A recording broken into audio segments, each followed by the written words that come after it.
నువ్వు జీవిస్తున్నావు, మీ మీద ఒట్టు అన్నట్టుగా మాట్లాడాడు. అంతే. నేను నిన్ను విడువనని చెప్పగా వారిద్దరును బేతేలునకు ప్రయాణం చేసిరి. ఆమేన్. ఆ రోజే అక్కడ విడిచిపెట్టేసి ఉంటే ఏలియాను ఈ రోజున చరిత్రలో కనబడేవాడేమో కాదు. కానీ నువ్వెక్కడికి వెళితే అక్కడికి నేను వచ్చి తీర్తానంతే. ఎందుకని? మొత్తం సమస్తాన్ని విడిచిపెట్టి వచ్చాను. ఇక నాకేముంది? నువ్వున్నావు నాకు నాయకుడిగా, చాలు అని ఆయన వెంబడించాడు. హిస్ డెడికేషన్, విశ్వాస్యత కనపరిచాడు తన గురువు ఎడల. కనుక పరలోకానికి కొనుగోబడుతున్నప్పుడు అక్కడ చెప్పిన సందర్భం ఏంటంటే, నువ్వు ఎక్కడికి వెళితే అక్కడికి నీ వెంట నేను వచ్చేస్తాను. బేతేలుకు వచ్చేస్తాను, నువ్వు ఎక్కడికి వెళ్ళి అక్కడికి వచ్చేస్తాను అన్నాడు. కానీ ఎలీషా పట్టుదల ఎంత గొప్ప పట్టుదల అంటే, నువ్వు వెళ్ళిపోతున్నావు, నేను ఎలా? నీ ఆత్మలో రెట్టింపు ఆత్మ నాకు కావాలి అని అడిగాడు. చూడండి ఎంతటి ధైర్యమో యజమానుని అడగడానికి. నాకు కావాలి, అది నా చేతిలో లేదు బాబు అన్నాడు. That is not in my hand, but you wait. నేను వెళ్ళే వరకు నువ్వు చూస్తున్నంతే దేవుడికి ఇస్తాడు.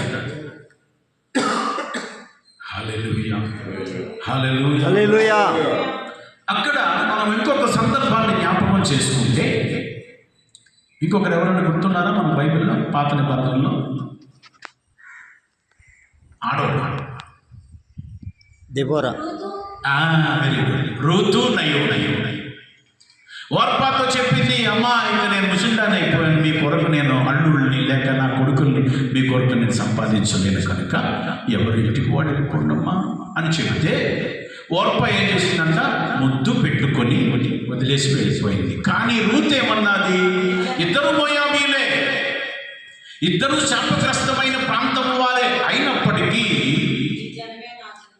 నయోమితో హత్తుకున్నటువంటి జీవితం. అక్కడ చెప్పిన మాట ఒకసారి చూడండి. రూతు గ్రంథం 1వ అధ్యాయం 16వ వచనం.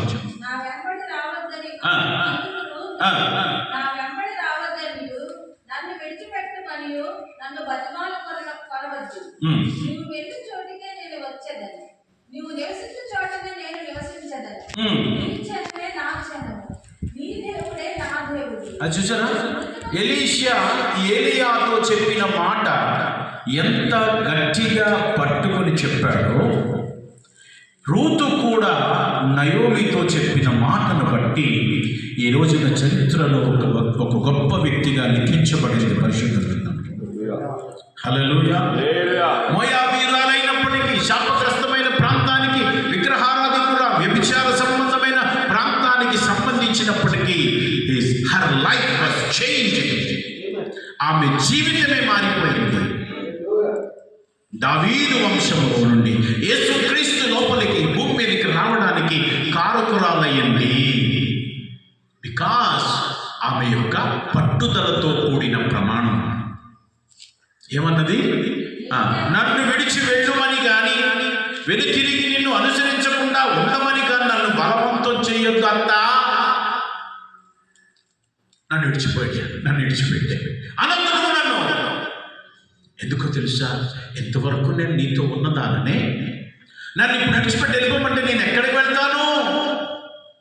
నీవు ఎందుకంటే మీరు ఎక్కడికి వెళ్ళినా నేను అక్కడికి వస్తాను.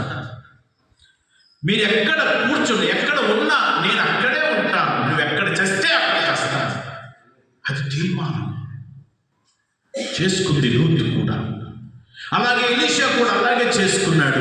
ఈ రోజున ఇంచుమించుగా ఎలీషా కంటే, ఏలియా కంటే రెట్టింపు అద్భుతాలు చేయగలిగాడు. ఇంకా ఏం చేయగలిగాడు అంటే, ఆయనలో ఉన్నటువంటి రెండవ కారణాన్ని మీకు చెప్తాను. ఇంట్రడక్షన్ మాత్రం చెప్తాను అన్నాను. నెంబర్ 2, ఎలీషా యొక్క ధైర్యమైన విశ్వాసం. It took step boldly. ఒక గొప్ప ధైర్యంతో ఆయన నిర్ణయం తీసుకున్నట్లుగా నేను చూపిస్తాను. దేవునికి స్తోత్రం. హల్లెలూయా.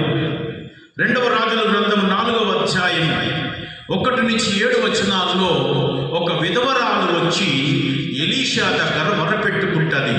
ఏమని?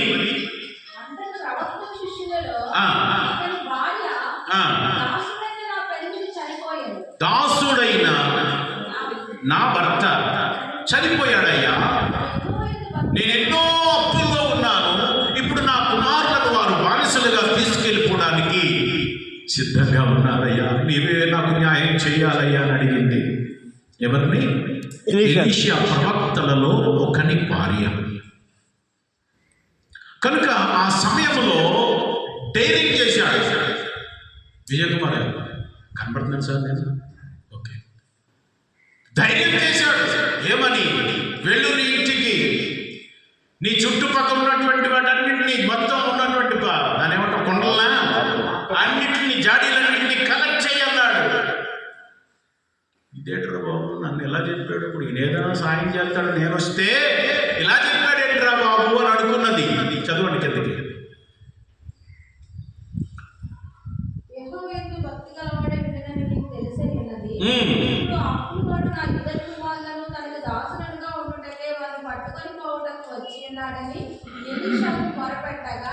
చాలు చాలు. ఎలీషా ఎదుకు వచ్చింది సహాయం కోసం. కానీ ఎలీషా ఇచ్చినటువంటి సమాధానం ఏంటంటే అసాధారణమైన విశ్వాసంతో కూడుకున్నది. ఆమెకు వీలైనన్ని ఖాళీ జాడీలను పోగు చేసిమని చెప్పి తన దగ్గర ఉన్న కొద్దిపాటి నూనెను వాటిలో పోయడం ప్రారంభించమని ఆమెకు ఆజ్ఞాపించాడు. ఆమె ఆజ్ఞాపించగానే ఆ నూనె అద్భుతంగా రెట్టింపైపోయింది.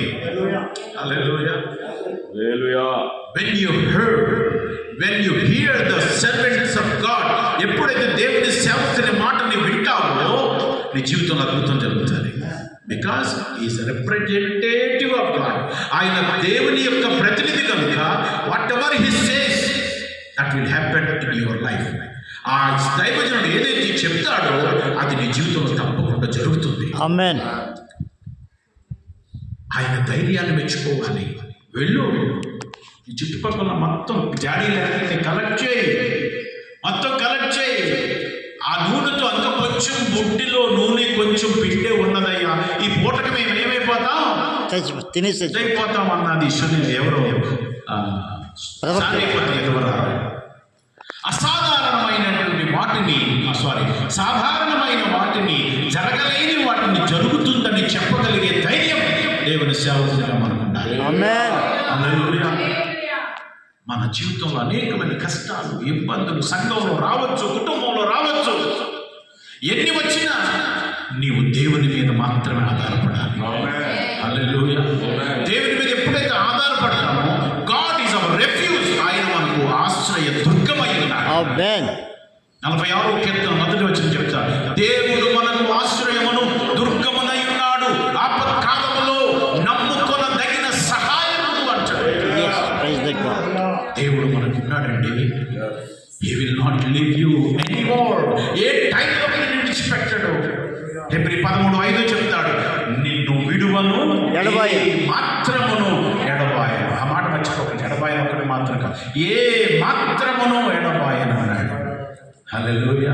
యేసుక్రీస్తు నిన్న నేడు ఏకరీతిగా ఉన్నాడు. అవును, యుగ యుగములో సజీవుడు. గొప్ప పవర్ వస్తుంది. అవును, ఉన్నదా మాట లేదా? హెబ్రీ 13:8 యుగ యుగములకు ఒక్కటే రీతిగా ఉన్నాడు. He will never change. మారడు.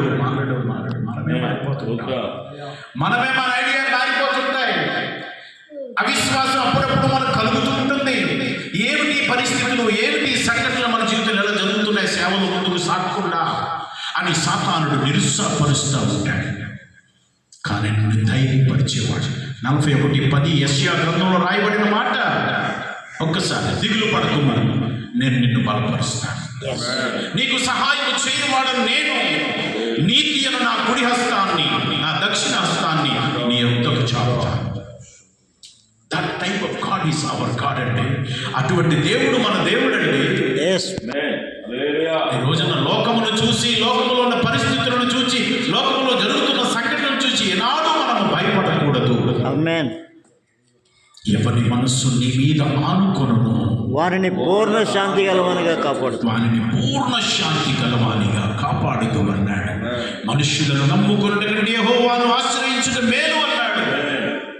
రాజులను నమ్ముకొనుట కంటే యెహోవాను ఆశ్రయించుట మేలు అన్నాడు. ఎస్, ఆమేన్. నరులను ఆశ్రయించి యెహోవా వెంటనే తన హృదయమును తొలగించుకున్నవాడు శాపగ్రస్తుడు. He's a cursed man. But యెహోవాను నమ్ముకున్నవాడు ధన్యుడు. హల్లెలూయా. ఇర్మియా గ్రంథం 17వ అధ్యాయం 5 నుంచి 7, 8 వచనాలు చూస్తే, 5 నుంచి 6, 2 వచనాలు చూస్తే మనుషుడు శాపగ్రస్తుడు. మనుషులను ఆశ్రయించువాడు, దేవుని మీద తన హృదయాన్ని తొలగించుకున్నవాడు శాపగ్రస్తుడు అంటాడు. 7వ వచనంలో యెహోవాను నమ్ముకున్నవాడు ధన్యుడు. యెహోవా వానికి ఆశ్రయముగా ఉండునన్నాడండి. అనేకమైన వాగ్దానాలు దేవుడు మనకు చేశాడండి. ఈ రోజున ఎలీషా కూడా లుక్ అంటు గాడ్, దేవుని వైపు చూశాడు. దైవజనుడు వెళ్ళిపోయాడు, రథములతో తీసుకొని పోబడ్డాడు. ఈ నెవర్ డై. మామూలు మరణం ఏలియాకు రాలేదు. ఎందుకో తెలియదు. మరి దేవుడు ఎందుకు అతన్ని ఎలా కొనిపోయాడో మనకైతే తెలియదు, అది మర్మం. కానీ తర్వాత చూపించాడు ఎక్కడ? రూపాంతరపు కొండ దగ్గర ఏలియాను మోషేను కూడా చూపించాడు. అబ్బబ్బబ్బబ్బబ్బా, 2-3 పొంగిపోయారు, పేతురు, యాకోబు, యోహాను. అయ్యా, అప్ప ఎంత గొప్పవాడవయ్యా నువ్వు. అసలు పని చూపించాడు. నీకొకటి, మోషేకొకటి, ఏలియాకొకటి, పర్ణశాలలు కట్టేస్తావు, ఇక్కడ పెద్ద తీర్థయాత్రలు కట్టేస్తావంటే నో అన్నాడు. వెంటనే అదృశ్యం అయిపోయింది. దేవుడు ఎవరిని విడిచిపెట్టేవాడు కాదు. హల్లెలూయా. మరలా వస్తాడట ఏలియా, అప్పుడు హతసాక్షి అవుతాడట. అది రీసెంట్గా జరగబోతూ ఉన్నదేమో. దేవునికి స్తోత్రం. వాళ్ళు వస్తారు, హనోకు వస్తాడు, ఏలియా వస్తాడు. వారిద్దరూ హతసాక్షులు అయిన తర్వాత ఏదైనా పని. దేవునికి స్తోత్రం కలుగును గాక. ఆమేన్. హల్లెలూయా. విధవరాలి నూనె తన జీవితంలో గొప్ప అద్భుతం చేసింది. తన అప్పులన్నీ తీరిపోయినట్లుగా చేసింది. ఎవరిని బట్టి? ఎలీషా యొక్క మాటను బట్టి. ఆమేన్. హల్లెలూయా. హల్లెలూయా. మూడవ మాట, ఎలీషా హ్యావింగ్ మర్సీ, కరుణ కలవాడు. దేవునికి స్తోత్రం. కనికరము కలవాడు అనొచ్చు, కరుణ కలవాడు అనొచ్చు. Elisha is the man of mercy, కరుణతో నింపబడిన వాడు. సిరియానీయుడైనటువంటి నయమాను కుష్ఠరోగంతో అతని దగ్గరకు వచ్చినప్పుడు అతని ముఖం చూడలేదు. శత్రువే అతనికి. కానీ దేనికోసం వచ్చాడు? స్వస్థత కోసం. స్వస్థత కొరకు వచ్చాడు. ఎవరి చేత పంపబడ్డాడు? ఒక చిన్నది చెప్పిన సువార్త చేత ఇశ్రాయేలు దేశానికి పంపబడ్డాడు. వచ్చాడు కానీ అతనిలో చిన్న ఇగో ఉంది. ఏంటది? I am a general of A host, సైన్యములకు అధిపతిని నేను. ఆఫ్టర్ ఆల్ ఇతను చెప్పే మాట నేను ఎండవేంటా అనుకున్నాడేమో మనసులో. మా ఊర్లో నదులు లేవా, మా ఊర్లో అవి లేవా, ఇవి లేవా అనుకుని వెనక్కి తిరిగి వెళ్ళిపోతూ ఉన్న సమయంలో అతని దగ్గర ఉన్న సేవకుడు ఒక మాట అన్నాడు. అయ్యా, నీ దగ్గర నదులు ఉండొచ్చు, ఎన్ని ఉండొచ్చు, కానీ దైవజనుడు చెప్పిన మాట వింటే ఏం పోయింది అన్నాడు. సరే, నీ మాట చెప్పును వెళతాను. 7 మార్లు మునిగాడు. ఎవరి ద్వారా? ఎవరి మాటను బట్టి? ఎలీషా యొక్క మాటను బట్టి. ఇస్ ద ప్రాఫెట్, ప్రవక్తని జ్ఞాపకం పెట్టుకోండి. సైన్యములకు అధిపతి అయినటువంటి అతనికి నయమ సిరియా దేశపు సైన్యాధిపతి అన్నాడు. అతడు 1000 మందికో తెలియదు, 100 మందికో తెలియదు. సైన్యాధిపతి. కుష్ఠరోగం అతనికి ఉన్నది. ఈ కుష్ఠరోగం పోవాలంటే అది ఎవరి తరం కూడా కాదు. ఆనాడు వాడు సమాజం వెలుపల ఉండాలి.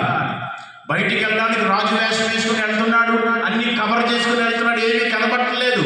కానీ ఇంట్లో చూసింది ఎవరు అంటే పనికంటే.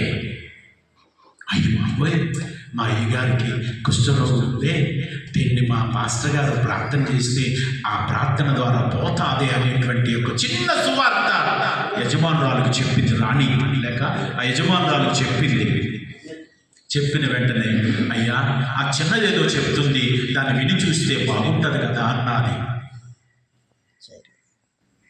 అంటే ఎలీషా అతని శత్రువు అయినప్పటికీ అతని మీద కనికరం చూపించాడు. కనికరం చూపించాడు కనుక చెప్పండి, ఎలీషా ఆ నయమాన్తో చెప్పాడు, వెళ్ళి యోర్దానులో 7 మార్లు మునగమని చెప్పు అన్నాడు. ఏమి ఆశించి? ఏమీ ఆశించలేదు. ఏమి ఆశించలేదు. He obeyed the Lord what he has done. దేవుడు ఏదైతే చెప్పాడో దాన్ని చెప్పాడు. ఆ నయమానికి వెళ్ళాడు, మునిగాడు, స్వస్థత పొందాడు. దేవునికి స్తోత్రం. ప్రవక్త మాట స్థిరపరచబడుతుందండి. ఓకే అయ్యా, నాకు ఈ స్వస్థత కలిగి అయ్యా, ఈ బహుమానాలన్నీ తీసుకో అయ్యా అన్నాడు. నూలు పోగైనా నాకు వద్దన్నాడు. అబ్రాం వలె నీ డబ్బులు, నీ బంగారం కానీ లేకపోతే నీ బహుమానాలు కానీ నాకేం వద్దు, తీసుకెళ్ళిపోవాటని అన్నాడు. పక్కన ఉన్నాడే గెహాజీ, ఆయన పేరు జియే. గెహాజీ వచ్చాడు. అయ్యయ్యో మా భాస్కర్ ఏంటి ఇవన్నీ వద్దంటున్నాడు, ఆయన అంత దూరం నుంచి వచ్చాడు, ఇవన్నీ పట్టుకొని ఇవన్నీ ఇచ్చేస్తే మనం గొప్పోడు అయిపోతాం కదయ్యా అని అనుకున్నాడేమో మనసులో. దైవజనుడు వాటిని వద్దు అన్నప్పుడు మానేయాలి కదా. దేవుడు దేన్ని ఆశించలేదు. ఎవరు? ఎలీషా. ఈ లోక సంబంధమైనటువంటివన్నీ కూడా టెంపరరీ, తాత్కాలిక, వస్తాయి పోతాయి తప్ప అవి మనకు శాశ్వతం కాదు. మనకు దేవుని కృప, దేవుని ఆత్మ మనకు శాశ్వతం అనుకున్నాడు. కానీ వద్దనుకున్న దాన్ని కావాలనుకున్నవాడు ఎవరు అంటే గెహాజీ. ఏమైంది? ఏ కుష్ఠరోగం అయితే పోయిందో ఆ కుష్ఠరోగం అతని దగ్గర నుంచే ప్రారంభమైంది. ఇది దేవుని సేవకుని యొక్క ప్రవక్త మాట స్థిరము అని చెప్పడానికి మనకి నిదర్శనం అన్నమాట. దేవునికి స్తోత్రం. హల్లెలూయా, హల్లెలూయా, హల్లెలూయా. అనుకోనని దానికంటే ఎక్కువగా జరిగించేవాడు దేవుడు. హల్లెలూయా, హల్లెలూయా. చెప్దాం, ముగించనా? చెప్తామా? హల్లెలూయా. 10 కారణాలు అన్నానే, 2 కారణాలు అయ్యాయి. 3 అయ్యాయా? వెళ్ళు, యోర్దాను నదిలో మునిగాడు, స్వస్థత పొందాడు, తన దేశానికి సంతోషంగా వెళ్ళాడు. హల్లెలూయా. అలాగనే యేసు ప్రభు వారు కూడా ఒక కుష్ఠరోగి ఎదురయ్యాడు. అవునా కదా? ఎదురైనప్పుడు, ప్రభువా నీవు స్వస్థత పొందగోరుచున్నావా అని అడిగినప్పుడు, అయ్యా నేను స్వస్థత పొందగోరు. యేసు ప్రభు కూడా కరుణామయుడే.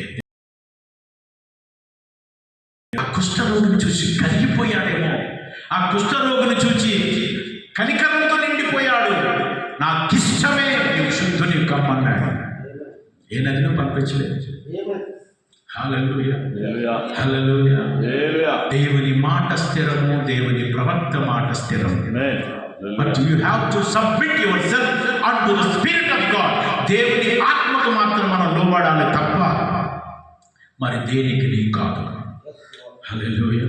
దేవుని ఆత్మ చేత ఎందరూ నడిపించబడుదురో వారందరూ దేవుని కుమారులు. హల్లెలూయా. మనము ఆత్మను అనుసరించి నడుచు వారమైతిమా? ఆత్మను అనుసరించి క్రమముగా నడుచుకుందాము. ఆత్మ చేత శారీరక క్రియలను చంపిన ఎడల జీవిస్తాము. రోమపత్రిక 8వ అధ్యాయంలో ఉన్న ఈ మాటలు. ఎవడైనా క్రీస్తు ఆత్మ లేని వాడైతే వాడు ఆయన వాడు కాడు. You must have the spirit of Christ. Hallelujah, hallelujah. సమझ में आ रहा है? రైట్. Praise the Lord. అయ్యగారికి అర్థం అవుతుందో లేదో అడుగుతున్నాను. కనుక దేవుని యొక్క ప్రవక్తగా నిన్ను నన్ను దేవుడు పిలుచుకున్నాడు. హల్లెలూయా. ప్రవక్త కానీ దేవుని ప్రవచనాలను వివరించేవాడు కూడా ప్రవక్తే. హల్లెలూయా. నీ కొరకై ఏలియా అటువంటి ప్రవక్త అయినాడు. 2 తలంపుల మధ్య ఎన్నాళ్ళు మీరు ఊగిసలాడుతూ ఉంటారు. మీ యొక్క ప్రవక్తల్ని 400 మంది ఆషేరాదేవి యొక్క ప్రవక్తలు, 450 మంది బయలు ప్రవక్తలు. ఎంతమంది వచ్చారు? 850. 800 ఒక్కడే. దేవుని ప్రవక్త on behalf of the spirit of God, దేవుని ఆత్మచేత నింపబడిన వాడిగా ఉన్నాడు. అంటే రాజులను మాత్రం కదిలించిన వాడు, సవాలు చేసిన వాడు. బికాస్ ఆఫ్ హల్లెలూయా. కనుక అక్కడ పరలోకం నుండి అగ్ని దిగి వచ్చింది. ఎన్ని నిమిషాల ప్రార్థన అని చదివితే అక్కడ ఇంచుమించుగా 2 నిమిషాల ప్రార్థన. వాళ్ళు ఎంతసేపు చేశారు? విజయ్ కుమార్ గారు ఎంతసేపు చేశారు? విజయ్ కుమార్ గారిని అడుగుతున్నాడు, ఎంతసేపు చేశారండి అది ప్రార్థన? అబ్బా,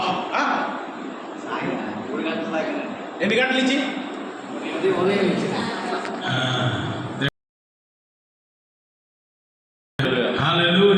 ఉదయం నుంచి సాయంత్రం వరకు ఏం చేస్తున్నారు? ఊగిసలాడుతూ ఉన్నారు. రక్తాలు వచ్చినట్లు కోసుకుంటున్నారు. ఏలియా మధ్యలో కొన్ని డైలాగ్ వేసేవాడు. ఏంటో తెలుసా? పడుకున్నాడేమో, దేవుడు నిద్రపోతున్నాడేమో, లేపండి, దారిలో ఉన్నాడేమో, తీసుకున్నట్టండి. There is no reply. సమాధానం లేదు. కోసుకోవడం, కొట్టుకోవడం. మీరు చూసారా? ఈ సంబరాల్లో కొరడాకు ఈ ముస్లింతో పాట ఉంటుందండి. బక్రీద్ మొహరం ఉంటుందండి. అర్ధనగరంతో ఉంటారు. ఇది పొద్దుని సాయంత్రం కొట్టుకుంటారు. ఒళ్ళంతా రక్తాలు కారుతూ ఉంటాయి. అది ఒక సమర్పణ అంటే వాళ్ళకి తెలుసా? ఆ వాగుని కోసుకున్నారు, రక్తాలు వచ్చినట్లు కోసుకున్నారు, కానీ అగ్గి దిగలేదండి. అగ్గి లేకుండా తగలబెట్టగలిగిన నిజమైన దేవుడు అని చెప్పి సవాల్ చెప్పాడు.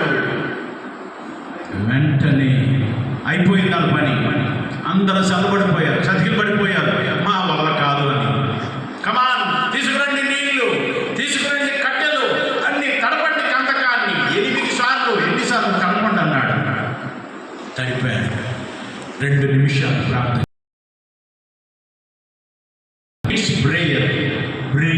brought the fire upon heaven. ఆ పరలోకం నుండి అగ్ని దిగి వచ్చి ఆ కందకాన్నంతటినీ కూడా మంటతో నింపింది. బలిని దహన బలిగా మార్చింది. హల్లెలూయా, హల్లెలూయా, హల్లెలూయా.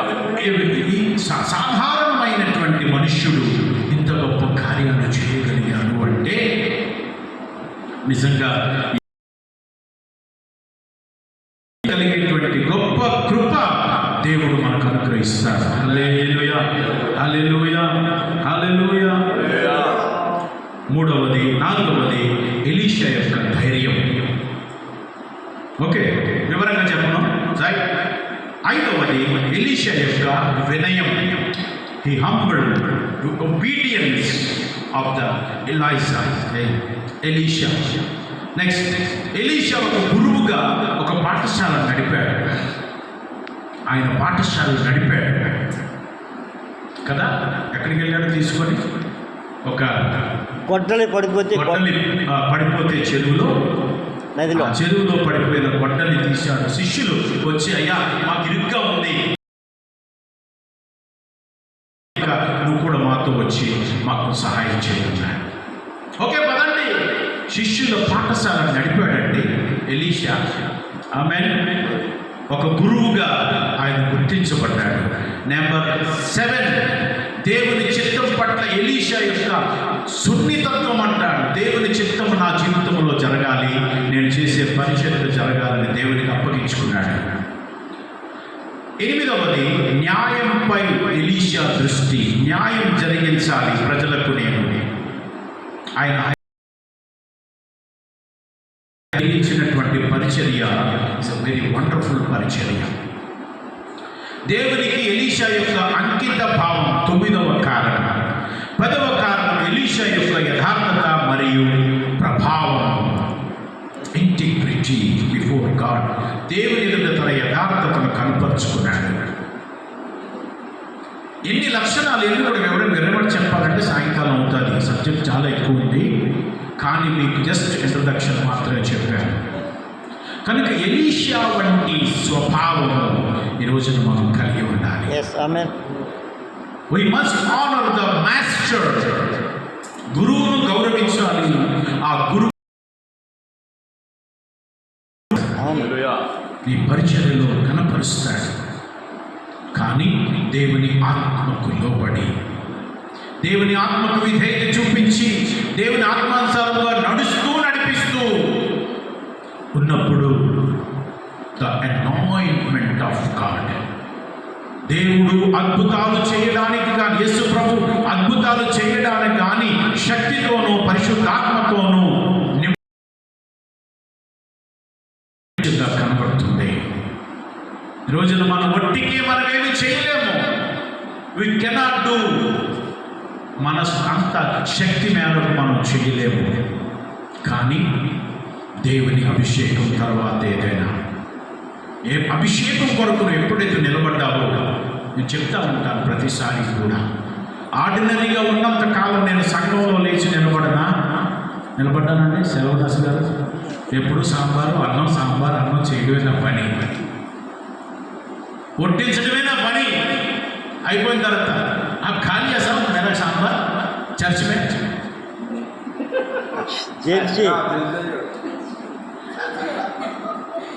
साहब अब आपको पूछता है आप खा लिया ఆ సాంబార్ మోసమని అయిపోయిన తర్వాత జనాలందరూ ఎంత ఆకలితో ఉండేవారో, చివరికి నేను ఏం చేసినా దాన్ని తాగేసేవారు.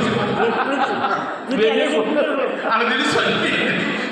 చివరికి అన్నం వండేటప్పుడు గెంజి కలిపేసి దాన్ని ఇచ్చేస్తే అదే పద్దాక్ష రసం దాకా ముందుదే బాగుండేది కానీ ఇదే బాగుందన్నాను.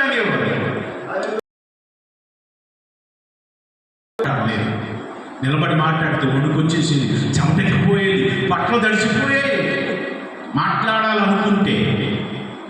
కానీ ఎంత పరిచర్యగా చేసేవాడిని, కానీ వాక్యం చెప్పడానికి, సాక్ష్యం చెప్పడానికి కూడా భయపడిపోయేవాడిని. కానీ ఒకరోజు దేవుని అభిషేకం కొరకు నేను కనిపెట్టాను. ఒకరోజు కాదు, 3 దినాలు పాస్టర్ పాల్ గారు నేను ఇద్దరం కలిసి 3 దినాలు అక్కడే ప్రార్థన చేశాం. దేవుడు నన్ను అతన్ని కూడా అభిషేకంతో నింపాడు. హల్లెలూయా. సంఘంలో లేచి నిలబడలేని మాట్లాడలేని నన్ను దేవుడు, no experience, Bible sharing, no experience, ఏ అనుభవం లేదు నాకు. పాస్టర్ గారు చెప్పింది వినడం, రోజు రన్నింగ్ చేయడం నా పని. ఏ భాషలో? తెలుగు, హిందీ, ఇంగ్లీష్. ఏది పాస్టర్ గారు ఏం మాట్లాడేటప్పుడు దాన్ని మాట్లాడేసుకోండి. ఎందుకని ఎవరు నాకు వినివారు కాదు కదా, ఎవరు నాకు అట్టింది రిప్లై చెప్పుకోవడం లేదు కదా. ఎన్ని తప్పులు మాట్లాడినా సముద్రం సమీపం చేస్తారు అనే ఉద్దేశంతో నేను మాట్లాడేవాడిని.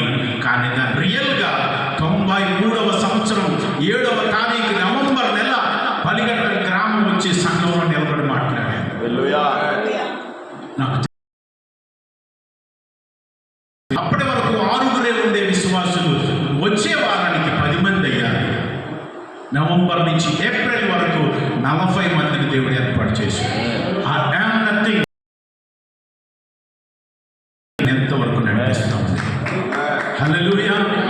ఈ రోజున ఏ మనుషుని మీద ఆధారపడకుండా దేవుని మీదే ఆధారపడి జీవించడానికి దేవుడు నాకు నేర్పించాడు. హల్లెలూయా. జీవించమని చెప్పారు క్రిస్తోఫర్ లెక్చరర్. అలాగే జీవించడం నేర్చుకున్నాను. నన్ను తీసుకొచ్చిన వాడు, బలిగట్టను తీసుకొచ్చిన వాడు నన్ను మధ్యలోనే వదిలేశాడు. కానీ దేవుడు నన్ను వదిలిపెట్టలేదు. ఈ రోజు నన్ను ఒక చుట్టుపక్కల 7 మండలానికి ఒక నాయకుడిగా నన్ను పెట్టాడు. పాస్టర్ గారు అందరూ నన్ను గౌరవిస్తారు. ఇది కేవలం పరిశుద్ధాత్మ అభిషేకమే. దేవునికి స్తోత్రం. కానీ వచ్చే మా దగ్గరికి నువ్వు సేవ చేయద్దు కానీ ఒరిస్సాలో అన్నాడు ఒక ఆయన. బీహార్ రాష్ట్రం వెళ్ళాను, నాగాలాండ్ వెళ్ళాను, ఇటు జహీరాబాద్ వెళ్ళాను, దేవుని పరిచయం కొరకు వాడబడ్డాను అంతే తప్ప అక్కడ ఎవరు స్టాండర్డ్గా నేను ఉండడానికి ఇష్టపడలేదు. కేవలం నా బేస్ ఎక్కడికైతే దేవుడు పిలిచాడో అక్కడే స్థిరపరిచాడు. కేవలం ఆయన ఆత్మకు విధేయత చూపించడం బట్టి కొన్ని వేల మంది మధ్యలో దేవుని వాక్యం చెప్పడానికి ఆత్మ ధైర్యాన్ని నాకు ఇచ్చాడు. ఈ రోజున నా తండ్రి చేసిన భక్తి నాకు దేవవంతుల వంశపు వారు దీవించబడతారు. So that blessing is following me. దేవుని ఆశీర్వాదం ఇప్పుడు నాకును, నా తర్వాత నా బిడ్డలకు దేవుడు ఇస్తా ఉన్నాడు. ఆ బిడ్డలకు 3వ తరానికి కూడా దేవుడు ఇస్తా ఉన్నాడు. That is the cause of the Holy Spirit. అది కేవలం పరిశుద్ధాత్మ వలన మాత్రమే. కనుక ఈ రోజున ఆయన పరిచయం కొరకు నిలబడడానికి, ఆయన పరిచయం కొరకు కొనసాగడానికి దేవుడు నాకు ఒక మంచి భార్యని ఇచ్చాడు. దేవునికి స్తోత్రం. పరిచర్యలో ముందు దేవునిలో ముందుకు సాగడానికి సహాయపడుతూ ఉంది.